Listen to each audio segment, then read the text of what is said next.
जय भीम, जय भारत, जय संविधान, जय भीम आर्मी, जय आजाद समाज पार्टी। आज हाथरस को लेकर जो हाथरस में भी चल रहा है, क्योंकि टीवी पर और चैनल्स पे तो आप वो देखते हैं जो दिखाया जाता है, सच के बारे में जानना बहुत ज़रूरी है और मेरी ये जिम्मेदारी है कि मैं आपको सच से वाकिफ़ करा दूं।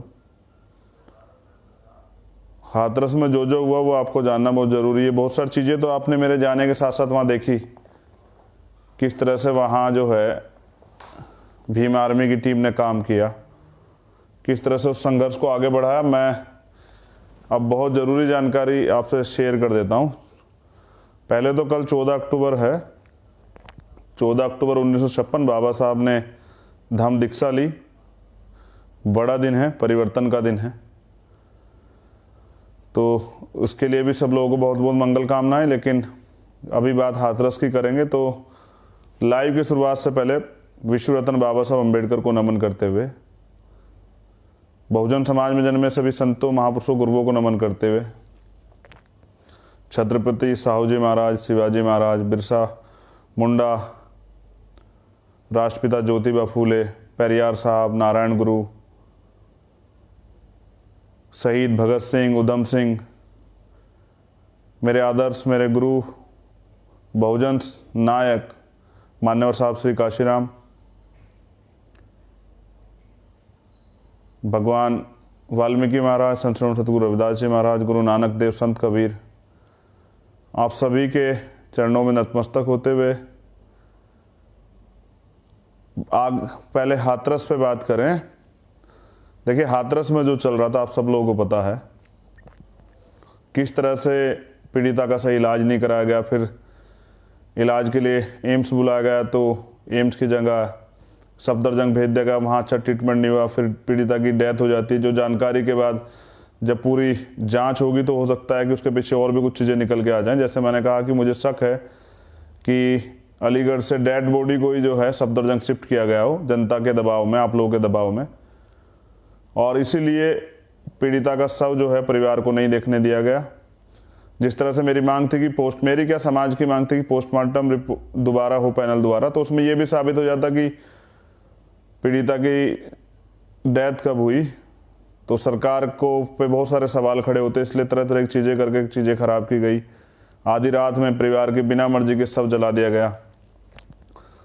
लेकिन उसी बीच ADG law and order Prashant Kumar का बयान आता है कि रेप नहीं हुआ, जबकि सुप्रीम कोर्ट की गाइडलाइन है कि वो ऐसी टिप्पणी कर ही नहीं सकते। दूसरी बात, ये कोर्ट तय करेगा हुआ है नहीं हुआ है। जो बातें उन्होंने फैक्ट उसमें रखे कि स्पर्म नहीं था, तो मैंने उसका खंडन किया था कि, और मैं क्या कोई भी लॉयर उसका खंडन करेगा कि रेप की जो परिभाषा है वो अब बदल चुकी है। 2013 के बाद, निर्भया मामले के बाद रेप की परिभाषा बदल चुकी है पूर्ण रूप से। तो उसमें सब चीज़ें हैं, उसमें इंजरी भी है, उसमें और भी बहुत सारी चीज़ें जो कोर्ट के माध्यम से तय होंगी और पता लगेगा क्या क्या हुआ था। उसके बाद एक मीडिया ने परसेप्शन बनाना स्टार्ट किया। ये जो एडीजी लॉ एंड ऑर्डर का बयान था, ये भी जनभावनाओं को एक तरह से सहमति या असहमति बनाने के, लोगों के अंदर जो है लोगों को गुमराह करने के लिए मैसेज था कि लोगों में विरोध और आक्रोश जो चल रहा था पूरे देश में वो कम हो, लोगों को लगे कि ये झूठी घटना है और दलित इस तरह के काम ही करते हैं, हमेशा आरोप लगाते हैं। तो ये उनका एक जो है उस समय का एजेंडा रहा होगा, जिस पे उन्होंने काम करते हुए कहा कि भाई रेप नहीं हुआ है। फिर एक मुद्दा आता है कि कॉल डिटेल मिली हैं, कुछ न्यूज़ चैनल ने चला कि कॉल डिटेल मिली है, तो इसका मतलब फिर पीड़िता का कुछ चैनल द्वारा पीड़िता का, ये पहली बार हुआ कि पीड़िता का चरित्र हनन किया जाने लगा, उसके परिवार को दोषी बनाया जाने लगा। मैंने इस पर अपनी बात भी रखी। फिर सरकार उसके अलावा एक और चीज़ ले आई कि यहाँ तो जातिगत दंगे कराने का प्लान था विपक्षियों का, पीएफआई का 100 करोड़ की फंडिंग हुई थी भीम आर्मी को। फिर मैंने उस पर भी बात रखी। मैंने दावा किया कि अगर 1 रुपये का भी आरोप आप साबित कर देंगे तो मैं राजनीतिक संन्यास ले लूँगा या मुख्यमंत्री इस्तीफा दे दें। फिर उसके बाद उसमें नक्सल कनेक्शन आया। ये जो सारी बातें मैं आपको बता रहा हूँ, ये सिर्फ और सिर्फ चीज़ों को डाइवर्ट करने के लिए, गुमराह करने के लिए और उस असल मुद्दे से ध्यान हटाने के लिए, आरोपियों को बचाने के लिए। दूध का दूध और पानी का पानी होता चला गया। असल में क्या था कि सरकार बलि का बकरा ढूंढ रही थी, जो उन्होंने पहले शब्बीरपुर मामले में भी ढूंढा, 2 अप्रैल में भी ढूंढा, वो बलि के बकरे ढूंढे, किसके ऊपर ये सारा आरोप मंडकर सरकार जो है बच जाए और सरकार ये कहे कि देखिए ये सब चीज़ें जो हैं पहले से प्लान थी, तैयार थी, सरकार के खिलाफ ऐसा माहौल बनाया जा रहा था। एक सच ये है कि सरकार की नाकामी है। मैं और भी बहुत सारी बातें रखूँगा, लेकिन एक ज़रूरी सवाल जो मैंने आज किया है, मैंने मुख्यमंत्री को, उत्तर प्रदेश के मुख्यमंत्री को, ठाकुर अजय कुमार बिष्ट को एक पत्र लिखा है जिसमें मैंने उनसे सवाल किया है कि 2 घटनाओं का जिक्र किया है। जो एक घटना पहले हुई थी जिसमें मैं नाम नहीं लेना चाहता, लेकिन वो लखनऊ की घटना थी जिसमें जो काम करने वाला व्यक्ति थे वो एक एप्पल कंपनी में एक अधिकारी थे, रात में पुलिस द्वारा उनकी हत्या होती है। वो भी हमारी बहन थी। उस पीड़ित बहन को जो है 2 दिन में सरकारी नौकरी मिलती है, 40 लाख रुपए का मुआवजा मिलता है। लेकिन यहाँ देखिए इस घटना को लगभग 1 महीना बीत चुका है। थोड़ी देर में 14 तारीख हो जाएगी, 14 तारीख की घटना थी, लेकिन ना तो नौकरी दी गई, ना आर्थिक मदद की गई, ना ही जो मुख्यमंत्री ने दावा किया था कि भाई आवास दूंगा वो भी नहीं किया गया। ऐसे मुख्यमंत्री ने सीबीआई का दावा किया था, सीबीआई को 2-3 दिन पहले जांच मिली है। तो मैंने पूछा कि कब देंगे, आप भेदभाव क्यों कर रहे हैं? न्याय सबके लिए समान है भारत के कॉन्स्टिट्यूशन में, तो फिर आप ऐसा भेदभाव क्यों कर रहे हैं? आपने जो वादे किए कम से कम उनको तो पूरे कर दें। तो अपनी बात पे तो स्थिर रही जो आपने किया है। लेकिन मैं जो जरूरी बात आपसे कर रहा हूँ ये है कि चलिए दलित समाज पे तो आवाज़ है बोलने वाली, मैं हूँ और भी नेता है दलित समाज के वो बोलते हैं, कुछ बैकवर्ड के लोगों पे भी है, माइनॉरिटी के लोगों पे कुछ नेता वो बात रखते हैं। लेकिन एक बड़ा समाज यहाँ ऐसा भी, जैसे निषाद है, प्रजापति है, पाल है, कश्यप है, धोबी है, सैन है, खटीक है, कुशवाहा है, उनके साथ भी ये जुल्म जाती होती है। जैसे एक कुशवाहा प्रधान जी की महोबा में हत्या की टीम द्वारा बताया गया, मैंने उस पर ट्वीट भी किया। ये जो सारी जातियाँ और इसके अलावा कुछ अन्य जातियाँ जो आपके संज्ञान में नहीं है, उन पर भी मैं ये कहना चाहता कि उनके साथ भी जुल्म जाति लगातार होती है, उनको भी जातिवादी व्यवस्था का शिकार होना पड़ता है। लेकिन उनकी कोई आवाज़ नहीं उठाता, क्योंकि बहुजन समाज में हम लोग जन्मे हैं, बहुजन समाज के महापुरुषों के आंदोलन को चला रहे हैं। तो हमारी नैतिक जिम्मेदारी बनती है कि हम इस आवाज़ को उठाएं और कम से कम इन सभी समाज को सुरक्षित महसूस कराएं, उनके अधिकारों के लिए लड़ाई को लड़ें।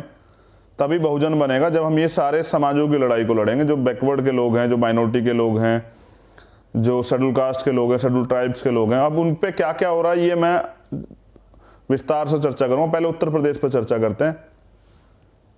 झांसी में एक घटना हुई है जो बड़ी शर्मनाक है। चित्रकूट में एक घटना हुई है। चित्रकूट की घटना मैंने ट्वीट भी किया है। दोनों घटनाओं के बताते हैं। एक घटना में हुआ क्या है कि एक बच्ची के साथ 6 से 7 लोगों ने रेप किया। पुलिस के पास FIR के लिए गए, पुलिस ने कोई कार्रवाई नहीं की, वो उल्टा जो है आरोपी को बचाते रहे। जब उसको पीड़िता को लगा कि उसको न्याय नहीं मिलेगा तो उसने आत्महत्या कर ली। अब बच्ची तो नहीं रही है, सरकार, पुलिस के अधिकारी कर्मचारी कुछ भी करते हैं, लेकिन बच्ची वापस नहीं आ सकती है। इस व्यवस्था ने, जिस व्यवस्था में योगी गवर्नमेंट है, उन्होंने उस बच्चे की जान ले ली। अब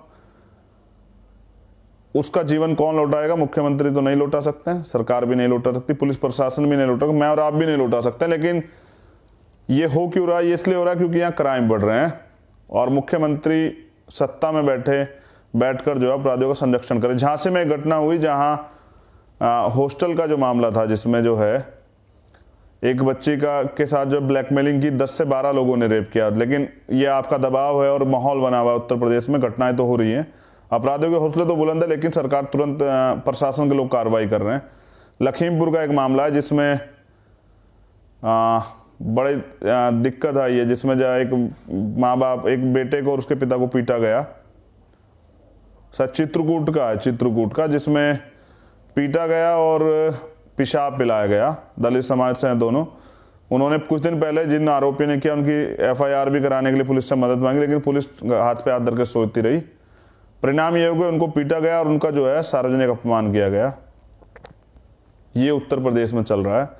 उत्तर प्रदेश में अपराधों की बाढ़ आ चुकी है। सरकार इसे कहेगी विपक्ष का काम है और विपक्ष जो है राजनीति कर रहा है, लेकिन सरकार अपराध पर रोक नहीं लगा रही है। इसका खामियाजा जनता को भुगतना पड़ रहा है।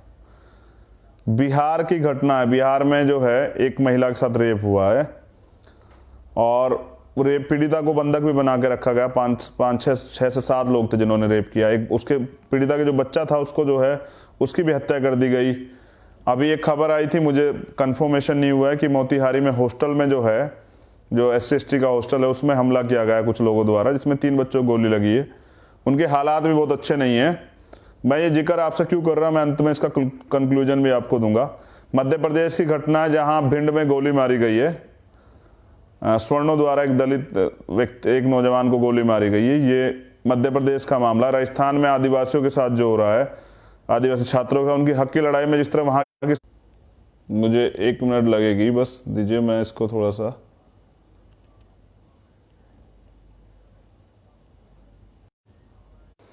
हाँ वो नेटवर्क की थोड़ी दिक्कत थी, तो दिक्कत आ रही थी। तो मुझे, जो मैं आपसे बात कर रहा था कि राजस्थान में जो मामला हुआ है, जो आदिवासी भाइयों के साथ है, जिसमें उनकी मांग के साथ जो है, मांग तो पूरी नहीं हुई, उनको बदले में उनको लाठी मिली है, उनको मुकदमे मिले हैं और बहुत सारे लोग जेल में हैं। ये राजस्थान का मामला। हरियाणा में लाडवा गांव में एक मामला हुआ है, उससे पहले भी 2-3 रेप के मामले हुए थे। झज्जर में एक लाडवा में एक हत्या की गई है। पुलिस के पास जो है पीड़ित परिवार ने अपील लगाई, लेकिन पुलिस ने कोई कार्रवाई नहीं की। बाद में उस, पहले अपहरण हुआ था, फिर हत्या हुई।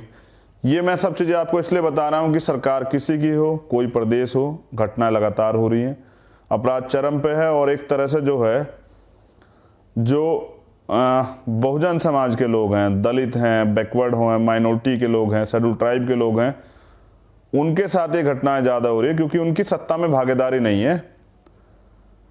और काशीराम साहब कहा करते थे कि जिनका राज नहीं होता, उनकी बहनों पर अत्याचार भी होते हैं, उनकी हत्याएं भी होती हैं, उनके अधिकार भी छीनते हैं। तो इसलिए इन सब से मुक्ति के लिए आपके पास अच्छा रास्ता है कि आप राज ले आएँ। मैं धन्यवाद करता हूँ सभी कार्यकर्ताओं का, जहाँ जहाँ इलेक्शन है वो जो लोग काम कर रहे हैं, जो मेरे एक बार कहने के बाद जो है अपने कैरियर की परवाह नहीं करते, मुकदमों की परवाह नहीं करते, लाठी की परवाह नहीं करते, जेल की परवाह नहीं करते और ईमानदार से इस लड़ाई को लड़ रहे हैं। आपको मैं धन्यवाद करता हूँ कि आप हैं तो मैं हूँ, और मैं आपसे ही हूँ, क्योंकि किसी भी संगठन की जो रीढ़ है वो उसके कार्यकर्ता होते हैं। मुझे गर्व है कि भीम आर्मी और आज़ाद समाज पार्टी पे के जैसे कार्यकर्ता किसी संगठन पे और किसी दल पे नहीं है, जिन्होंने पिछले 6 साल की 5 साल की मेहनत में भीम आर्मी को एक अंतर्राष्ट्रीय संगठन का जो है दर्जा प्राप्त करा है, जहाँ दुनिया में भीम आर्मी को जाना जाता है, वो आपके काम से जाना जाता है।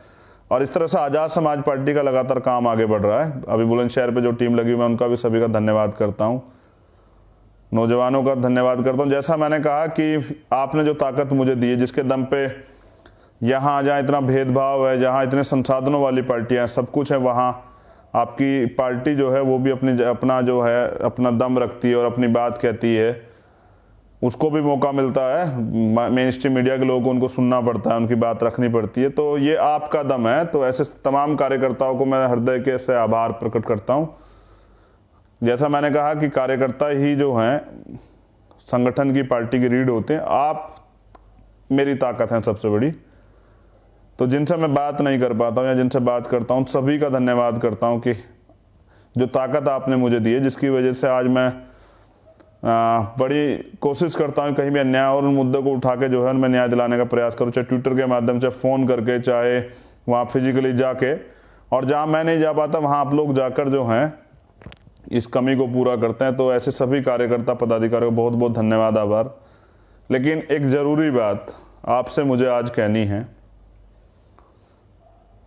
चाहे देश का कोई प्रदेश हो, लेकिन जुल्म, जाति, अत्याचार कम नहीं हो रहा है। इसे आप रोक सकते हैं, इसे आप ख़त्म कर सकते हैं। हम बाबा साहब डॉक्टर अंबेडकर जी की संतान हैं, उनका खून है। उन्होंने इलाज किया है, जैसे उन्होंने इलाज किया था कि रानी का पेट काट चलाऊं, अब राजा जो है आपकी वोट से तय होगा। इन सारी बीमारियों का एक इलाज है जिसको सत्ता कहते हैं। मान्यवर काशीराम साहब ये कहते थे कि, बाबा साहब ने कहा, पॉलिटिक्स द मास्टर की, सभी तालों की चाबी है सत्ता। अगर सत्ता आपके पास है तो आप परिवर्तन कर सकते हैं। और काशीराम साहब ये कहते थे कि आपको जो तमाम परेशानियां, चाहे रोजगार की हो, चाहे पढ़ाई की हो, चाहे वो हेल्थ की हो, चाहे और किसी तरह के अधिकारों की हो, चाहे सुरक्षा की हो, ये तमाम तरह की जो परेशानियां हैं उसके लिए जिसके लिए आप रोज परेशान होते हैं, सुबह शाम सोचते हैं ये कैसे होगा वो कैसे होगा, अगर आप वोट की वैल्यू को समझ के सत्ता में स्थापित हो जाएं तो वो दिन दूर नहीं कि अपनी सारी परेशानियों को आप हल कर सकते हैं। ये जो तानाशाही सरकार उत्तर प्रदेश में पिछड़ों पे, मुसलमानों पे, किसानों पे, मजदूरों पे जुल्म करने वाली केंद्र की सरकार और उत्तर प्रदेश की सरकार का भी अंत होगा, और ये अंत जो है वो आज़ाद समाज पार्टी करेगी, ऐसा मुझे आप लोगों के भरोसा है। मेरा ये दृढ़ विश्वास है कि अगर आप ईमानदारी से और अपने लक्ष्य को, गौर से सुनिए, अपने लक्ष्य को, अपने गोल को आपस के विवाद में ना पड़ के, आपस के किसी तरह के लालच में ना पड़ के, किसी की बातों में ना आके, अगर आप अपने गोल पे लक्ष्य निर्धारित हो जाएं, आप अपने लक्ष्य को तय कर लें कि हमें उत्तर प्रदेश में सरकार बनानी है और हमें अन्य प्रदेशों में भी सरकार बनानी है और हमें देश में भी सरकार बनानी है, आप ये तय कर लें, आप लक्ष्य बना लें कि किसी भी कीमत पे हमें आपस की लड़ाई, आपस के किसी तरह के आपस के मुद्दों में ना पड़ के सिर्फ अपने गोल पे जो है अपनी मछली की जैसे आंखें जो है अपनी मछली की तरह जैसे जो लक्ष्य होता है उस पर केंद्रित करनी है, तो मुझे ऐसा लगता है कि वो दिन दूर नहीं कि आप लोग सत्ता में होंगे। और जब आप लोग सत्ता में होंगे तो ये तमाम तरह की जो बीमारियां हैं इनका परमानेंट इलाज हो जाएगा, जैसे जड़ कहते हैं ना, जड़ से इलाज। तो मुझे भरोसा है कि आप लोग कर सकते हैं। मुझे कल एक छोटी बहन ने पूछा तो कि आप युवाओं को क्या संदेश देना चाहते हैं। मेरा संदेश यही है कि आप मुझसे सीख सकते हैं कि अन्याय अत्याचार के खिलाफ कैसे लड़ना है, हक के लिए कैसे लड़ना है, किस तरह निडर होकर जो है बिना किसी स्वार्थ के समाज के को न्याय दिलाने के, समाज के अधिकार सुरक्षा करने के लिए हमें संघर्ष करना है। ये आप मुझसे सीख सकते हैं। किस तरह से आपको बहनों के स्वाभिमान की सुरक्षा करनी है, किस तरह से आपको बहनों के साथ कंधे से कंधे मिलाकर खड़े होकर उनको एहसास कराना कि वो अकेली नहीं, हम सब लोग उनके साथ हैं। तो मुझसे आप यही सीख सकते हैं किस तरह से आप छल कपट की, धन बल की राजनीति को त्याग कर ईमानदारी की, उद्देश्य की, मुद्दों की और अपने महापुरुषों के आंदोलन को आगे बढ़ाने की राजनीति को जिंदा रख सकते हैं।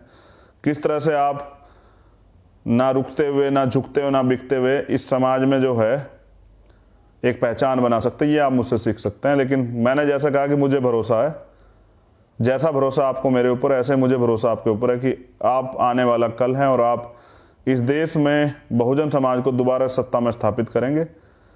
माननीय काशीराम जी का सामाजिक परिवर्तन, आर्थिक मुक्ति का आंदोलन, बाबा साहब का जो सपना था कि बहुजन समाज शासक बने, उसको पूरा करेंगे। ऐसी मेरी बहुत बहुत मंगल कामना। मैं फिर सभी कार्यकर्ताओं का, पदाधिकारियों का, अपनी बहनों का, माताओं का आभार प्रकट करता हूँ। ऐसे ये प्यार और आशीर्वाद बना के रखिए और ऐसे ही संघर्ष करते रहिए। आप जान लीजिए कि एक सीधी लाइन में बात कही जाती है कि जितना मजबूत संघर्ष होगा, जितनी कुर्बानी होगी, उतनी सफलता होगी। तो इतनी शिद्दत से जो आपने आज तक काम किया है, इतनी मेहनत से जो आपने काम किया, इतनी ईमानदार से जो संघर्ष युवाओं ने किया है, उसको मैं सलाम करता हूँ। मेरा नीला सलाम आपको। मेहनत इतनी चुप्पी से करो कि सफलता शोर मचा दे। इसी बात के साथ मैं आपसे जो है आज के लाइव को ख़त्म करता हूँ। नज़र बना के रखिए सभी मामलों पे, क्योंकि सरकार आपको न्याय नहीं देगी। और अगर सवाल नहीं करेंगे तो मुझे लगता है कि अन्याय जो बढ़ रहा है वो और बढ़ जाएगा और न्याय की जो आवाज़ है वो दब जाएगी। तो सभी चीज़ों पर ध्यान बना के रखिए, मीडिया से लेके कोर्ट के ऑर्डर से लेके सब चीज़ों पर ध्यान बना के रखिए, क्योंकि अभी आप सत्ता में नहीं, जिस दिन आप सत्ता में होंगे मुझे लगता है कि फिर जुल्म, जाति, अन्याय जड़ से ख़त्म हो जाएगा। जय भीम, जय भारत, जय संविधान। और 14 अक्टूबर 1956 की जिसमें तथागत बाबा साहब ने, परम पूज्य बाबा साहब ने धम्म की दीक्षा ली थी, उसकी बहुत बहुत मंगल कामनाएं सभी लोगों को। जय भीम, जय भारत, जय संविधान, जय भीम आर्मी, जय आजाद समाज पार्टी।